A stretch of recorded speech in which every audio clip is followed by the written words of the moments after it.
Oke, Assalamualaikum warahmatullahi wabarakatuh. Perkenalkan, nama saya Muhammad Haidir dengan NIM 24509011. Adapun saat ini saya akan membahas tugas dampak kebijakan publik di Geopark ya terhadap kaldera Toba Kabupaten Karo. Ya, oke.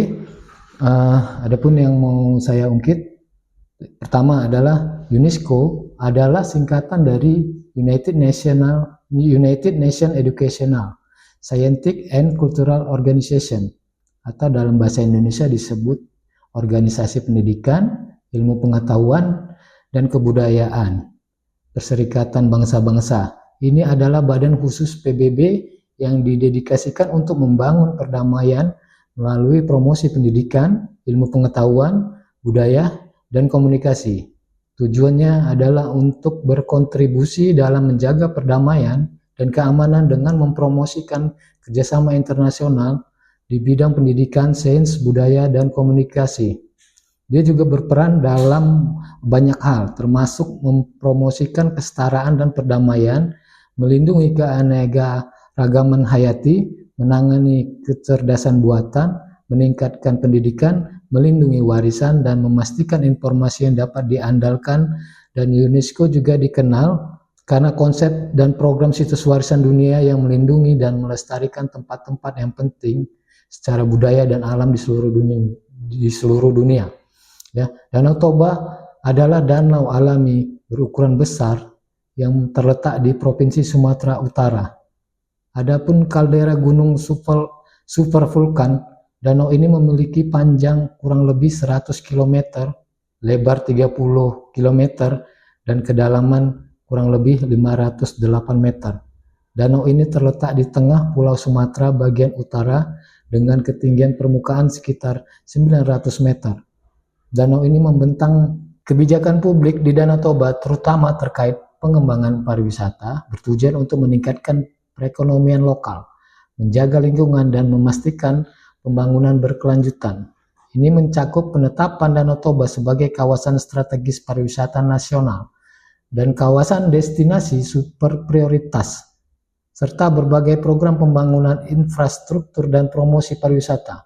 Ya, beberapa kebijakan publik yang ada diantaranya adalah Danau Toba ditetapkan sebagai kawasan strategis pariwisata nasional untuk mempromosikan potensi pariwisata dan menarik lebih banyak wisatawan. Pemerintah fokus pada pembangunan infrastruktur seperti jalan, bandara, pelabuhan, akomodasi, dan fasilitas pendukung lainnya untuk meningkatkan aksesibilitas dan kenyamanan wisatawan. Pemerintah mendorong partisipasi aktif masyarakat lokal dalam pembangunan pariwisata, baik sebagai tenaga kerja, pengusaha, maupun pengelola objek wisata, memberikan dukungan kepada UMKM lokal agar dapat menyediakan produk dan layanan yang berkualitas dan bersaing, seperti penginapan, kuliner, kerajinan, dan transportasi, meningkatkan kualitas sumber daya manusia di bidang pariwisata melalui pelatihan dan pendidikan, penyuluhan dan sosialisasi kepada masyarakat tentang pentingnya menjaga lingkungan dan keberlanjutan pariwisata, pengendalian pemanfaatan ruang di kawasan Danau Toba untuk mencegah kerusakan lingkungan, dan memastikan keberlanjutan mengembangkan sistem pengelolaan sampah dan limbah yang baik untuk menjaga kebersihan dan kualitas lingkungan. Dengan berbagai kebijakan ini, pemerintah berharap untuk dapat meningkatkan perekonomian masyarakat, menjaga keindahan dan keberlanjutan Danau Toba.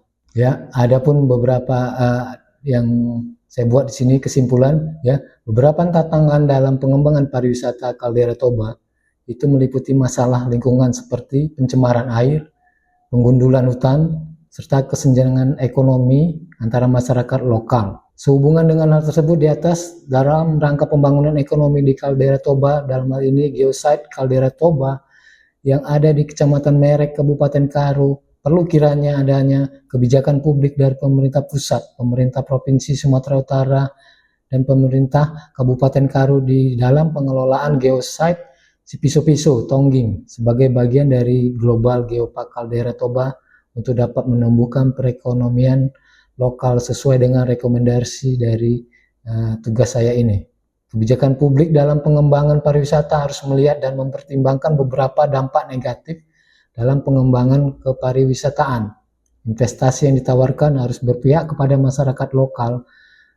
Kekayaan alami dari geosat yang ada di daerah ini hendaknya diatur untuk dapat mengembangkan pariwisata, ya. Dan juga warga harus wajib menjaga, memelihara dan memperkaya kekayaan alam dan budaya lokal, ya. Demikian hasil dari pemaparan tugas saya, ya. Terima kasih telah menonton video ini. Saya ucapkan Assalamualaikum warahmatullahi wabarakatuh.